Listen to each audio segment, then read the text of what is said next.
closed, and just a quick Twitter update, you know, from the stuff that I have retweeted during the day and some of the charts that I have posted during the day, and then we will have a quick dive into, you know, the stuff that we're looking at.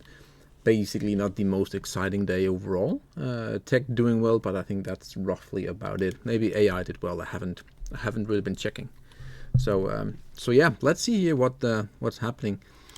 My good friend here, Hedgehog Trader, a guy that I, you know, talk to from time to time, really cool guy. So copper miners here, COPEX pounded for sure, but now heavily oversold, as you can see down here. This is this CCI and RSI. Deeper than the September, which saw a huge rally, with the Fed on deck time to bounce here. So again, double bottom as well potentially. We are a tiny bit lower, I know, but heavily oversold. And as mentioned here, we have the I think in 2 days we have the U.S. Fed here with the rate decision, if I'm not mistaken. So yeah, copper. Again, the copper chart is looking not bullish, not bearish, but there is, you know, something to play from there at some point in time, I think. Trend spider here with when you realize SMH is nearing a massive breakout, and Nvidia hasn't even started contributing yet. So Nvidia makes up, you know, roughly 20% of the entire ETF. Actually, we will come to a chart of Nvidia just in a second here, but this is the VanEck Semiconductors ETF. So we have a huge move down here, lower trend line, upper trend line wedging in here. You could argue also that you have a trend line from above here, so potentially a little bit of a, you know, move down sideways. So if we break the lower, you can actually measure the move from the highs here all the way down to there, roughly $80 from the break. So you could be looking at a break below the 200 moving average, but also here going from like 240 down to 160 potentially. But big decision coming up here, not gonna lie. So very exciting to see what's happening, you know, into the end of the year. I think we will have the decision made here in 2024, and then depending on which way it goes, you know, 2025 could be really, really bearish, or a massive move to the upside. There's a gap fill up here as well that, you know, often they get filled if you break to the upside on that one. The Hedge/Horseman Gold, the GDXJ, mid-December is a magical place, and boy, do we need it. We need, again, I haven't checked into the, you know, the seasonality for the gold juniors in this case here. We're basically, if we follow, we are finally about to at least gain something here. Heavily, you know, drawdown sector, and the sentiment is just purely down the drain. Even though we have broken some critical stuff here earlier the year, the past few months here we have basically done absolutely nothing. Actually, we've gone down a lot more than up. So the great Mart is here with the Bitcoin. And there it is, my thesis. Now the descending begins towards the primary trend line. God bless.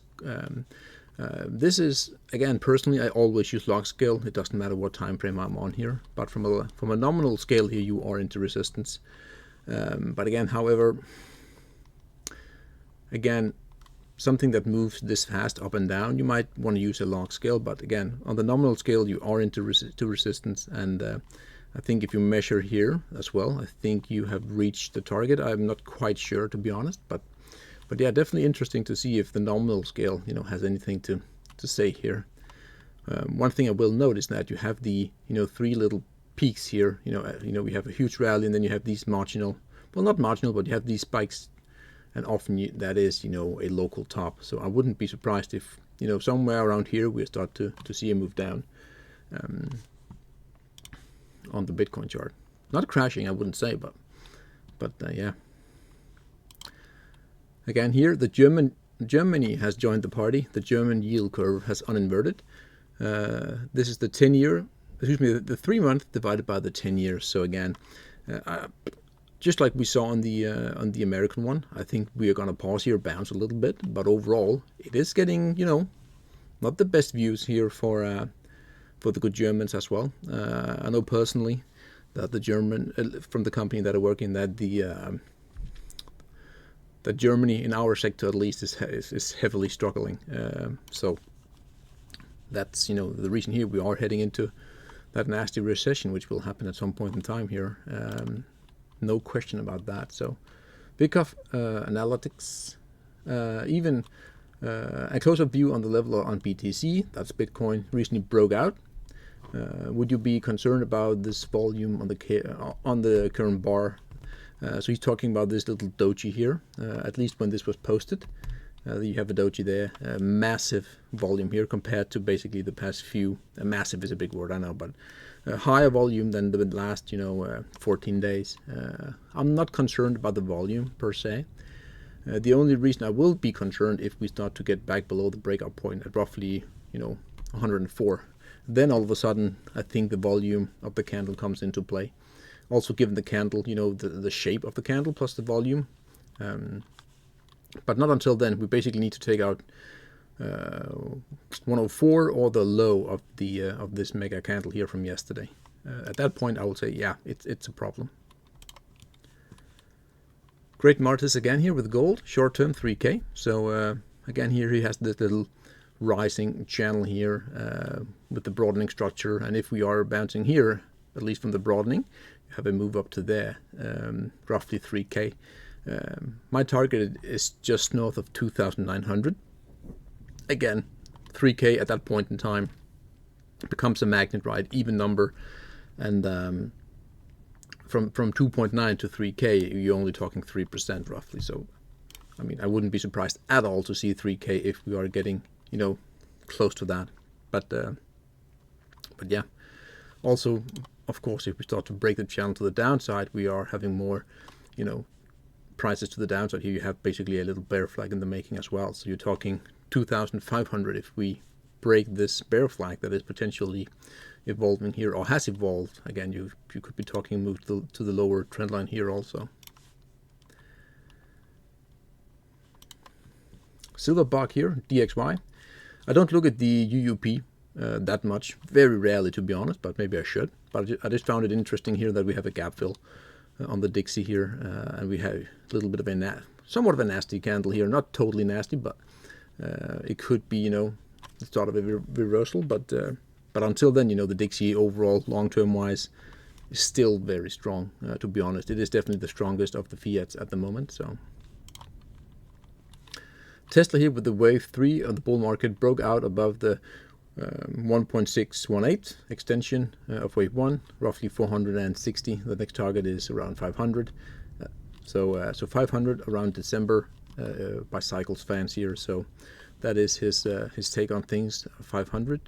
And yeah, there were also the breakout right across here. That was the point where I bought a lot, and yeah, has done really well ever since. So yeah, Tesla doing really well. Really well at the moment. XOP here, 2 years of wedging. This is what I'm referring to. It could also be that mega inverted head and shoulders that could play out, but we need to break above the blue neckline before we can celebrate that, potential.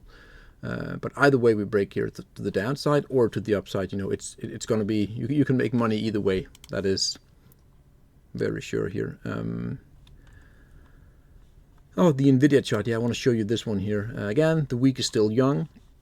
Also, depending on how you make the trend lines, depending on how, precise you are, we are actually breaking a little bit here on the NVIDIA chart. And I think, I had, right here, there is a topping pattern, head and shoulders, neckline roughly at 132. But if you take the highs from over here, I think, below 130, would probably confirm that breakdown. Also, if we start to break down here below these highs there as well, false breakdown and a breakdown from the uptrend, that will be potentially extremely bad for NVIDIA. And this is the first big technical breakdown in like 2 years. So good. Let's have a look into the basically into the charts here. As you can see, we will not go into too much detail. Basically, flat for the day. Nothing worth mentioning. Nothing major is happening across the board. The only thing that has done somewhat well is actually tech. if you look at tech here, again, we have basically the Max 7 here doing really well. Nvidia is climbing a bit here too. You can see here 132 back, you know, close to that again. But Tesla doing well, Google doing well. So right now it's tech basically that is having a party. Everything else is just stalling out. I think waiting for the FOMC statement here in roughly 48 hours. I think 45 maybe, so 2 days worth of waiting. Until then, I don't think much will happen. I don't know what the consensus is, if they want to lower by 25 basis points or if it's maybe 50. I haven't, you know, been diving into that, but we shall see what the good Jerome has for us in the near future. So that's all from my side, guys. Again, have an amazing day, and yeah, cheers, guys. Bye.